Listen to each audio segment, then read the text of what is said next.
your thoughts on the ABC being gagged, it seemed like, prior to the last election, whereby Emma Alberici from Lateline, former technology editor Nick Ross, weren't allowed to publish certain articles trying to compare apples with apples, the fibre to the premises, fibre to the node. What do you see of our ABC being really gagged? And that's what it seems to be coming through loud and clear. Been a lot of articles this last week, particularly on Facebook and social media, etc. Yeah, I'm very concerned about it. I've read all of the articles that have been published recently about this, as well as looking at the transcript of the tape conversations that allegedly took place in the ABC. I'm concerned about references to not publishing articles because of the response that the ABC would get from quote-unquote the Turnbull camp. I'm very concerned that editorial decisions inside the ABC might be affected by the views of one political party or a shadow minister, in that case for communications. It's important that those decisions are made independently by the ABC and are not affected by the views of politicians. So I've written to the head of the ABC, Mark Scott, asking for answers to those questions because it's very, very important that people have trust in the ABC and know that the decisions about what they publish and what they broadcast are not affected by the views of one politician or one political party. I've read a lot and seen a lot on social media lately, particularly with former Murdoch Lieutenant Michelle Guthrie taking over as Managing Director from Mark Scott. People are really concerned about, have seen what's happened in the past with the ABC, what's going to happen in the future. It's our ABC, it's supposed to be independent of government and opposition, etc. But there is a lot of concern. Were you consulted with that decision, or is that just a government decision and the opposition doesn't get any input into it? We don't get consulted on appointments to the ABC. These are decisions, in the case of the Chief Executive of the ABC, that are made by the board of the ABC. So not so much the government as the board decides who they think would be the best person to be the Chief Executive.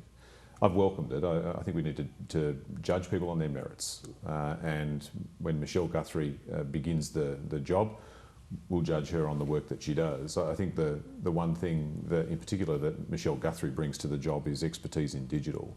And it is, and Keith, you know this through the business that you're involved in, digital is the future of media, and it's very important that the ABC doesn't vacate that field, that the ABC is involved in digital media, and her expertise in that area should prove useful.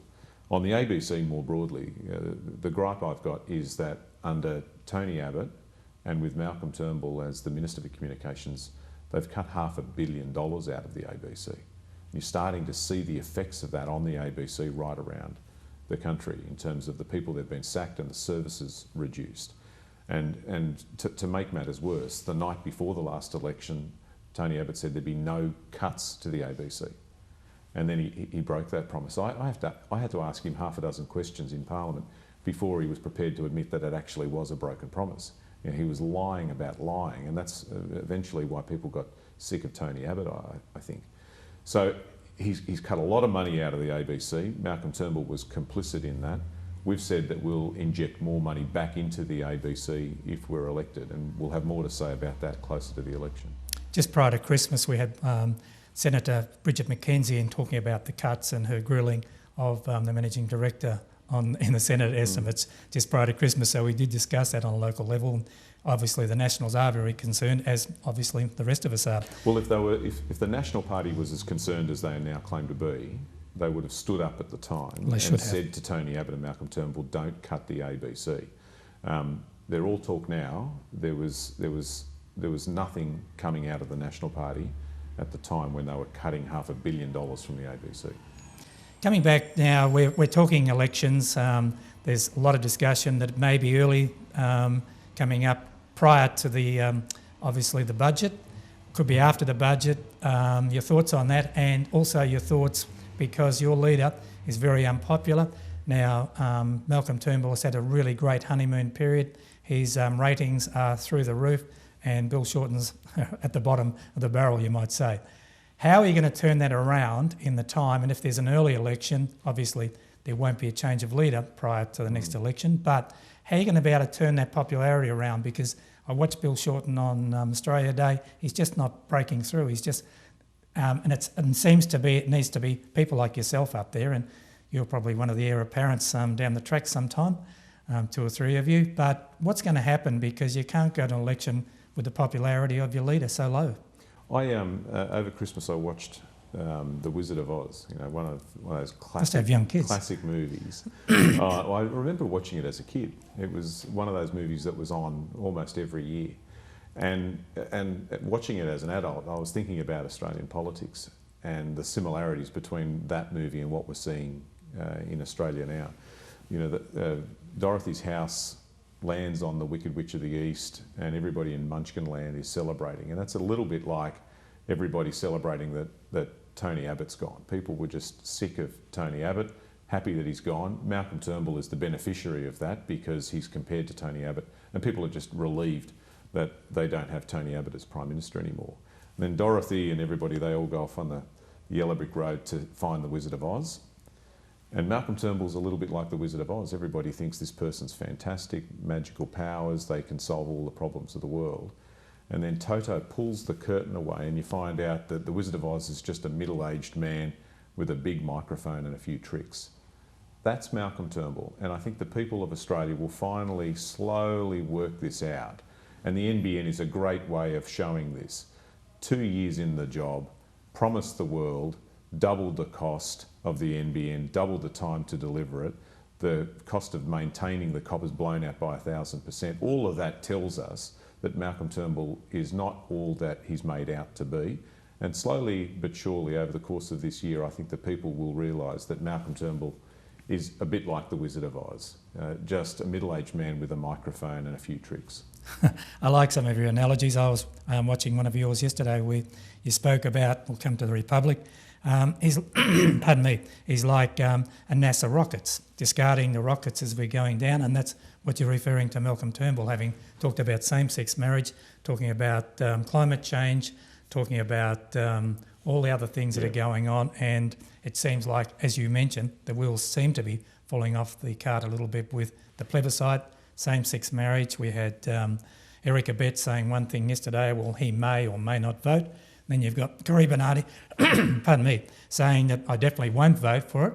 And then you've got Sinadonis saying this morning we should be all adhering to, if we're going to spend $160 million on a plebiscite, we've got to vote for same-sex marriage if that's what the public want. So some of these things are coming home to roost now because they're all things that were popular to Malcolm Turnbull, but he's discarded them by one. Yeah. And that's, I think, the analogy you were saying, discarding the rockets as the NASA takes off. And there's similarities there to what Tony Abbott did. People are pretty cynical about politicians. They're sick of being told one thing and then another thing happening. That's what happened under Tony Abbott. He made all of these promises that he wouldn't cut health and education and the ABC, and then 5 minutes after he's elected, he starts breaking all of those promises. And there's a similarity with Malcolm Turnbull. He was the man everybody said would make the Republic happen. He's the man who supported same-sex marriage. He's the man who thought climate change was real and he'd introduce an emissions trading scheme. He talked up his support for all of those things before he got the job. Then when he becomes Prime Minister, suddenly all of those things are on the back burner. They're not as important as they once were. And so people get sceptical about politicians like that and think, well, they're not all they make themselves out to be. And people are starting to think, well, Malcolm Turnbull's really just been on a mission over the last few decades to be Prime Minister, and whatever it takes to become Prime Minister is what he'll do. If he has to discard things that were once important to him, then he's happy to do it.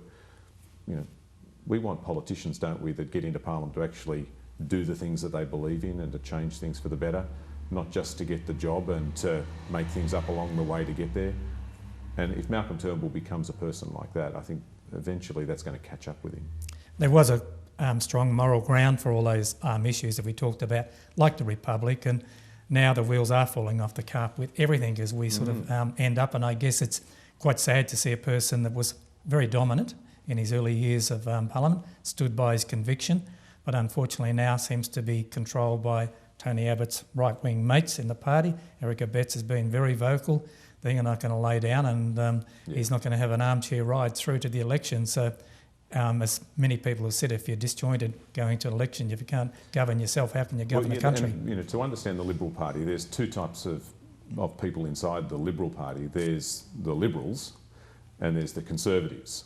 Malcolm Turnbull puts himself in the Liberal camp, Tony Abbott puts himself in the Conservative camp, but there's more Conservatives than there are Liberals. And as much as Malcolm Turnbull might want to be a mainstream middle-of-the-road politician, he never will be, because you've got all of this Conservative gang in the Liberal Party that have got a rope around him, pulling him off to the right, saying, no, no, no, we're not going to support same-sex marriage, no, no republic, no, we're not going to do an emissions trading scheme, no, we're not going to invest more in education or health. Here, Malcolm, we want you to get rid of penalty rates, we want you to increase the GST, that's our agenda. And so, whilst ever Malcolm Turnbull is tethered to Tony Abbott and Corey Bernardi and some of those other extreme right-wing parts of the Liberal Party, he's never going to be able to deliver for the sensible, middle-of-the-road, mainstream Australia that the people of Australia expect us to deliver for. I think that's correct, and we all thought that he would make a strong stand on all those issues, but he's just fallen by the wayside. Final point this morning, basically, we talked before about an election. Do you believe it's going to be an early election, or are we going to run till September, October this year? Because it's sort of a difficult one, because we've got one of our local government councillors standing for the head of the ticket for the One Nation Party, which is election time for local government, around about October. What's going to happen? Do you think they'll go early? Do you think there will be Treasurer Scott Morrison will bring down his first budget, which will be a very difficult one to do? Or do you think that we are going to run its full term? I know Malcolm says we will, but it seems to be the pundits are saying, no, go early while you've got the popularity, because as time goes, you probably won't have the same level of popularity. Yeah. Well, it's up to the Wizard of Oz, Malcolm Turnbull, to decide when the election's going to be. We don't get a say in that. He could wake up tomorrow and decide that he wants to call an election, or it could be as late as September or October. The bottom line for me and for Bill Shorten and for the Labor Party is we've got to be ready to go whenever the gun is fired and the election is off and running. And we're ready to go. We've got our policies developed.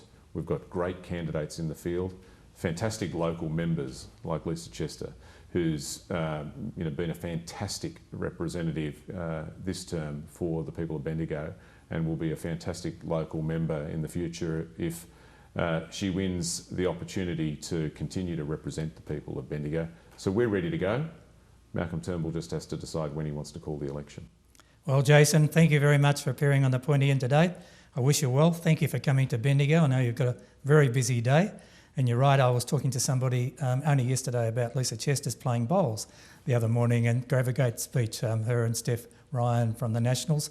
So yeah, we have got a very strong representation. She comes on our program often, and I do appreciate that she's organised for you to come on the program today.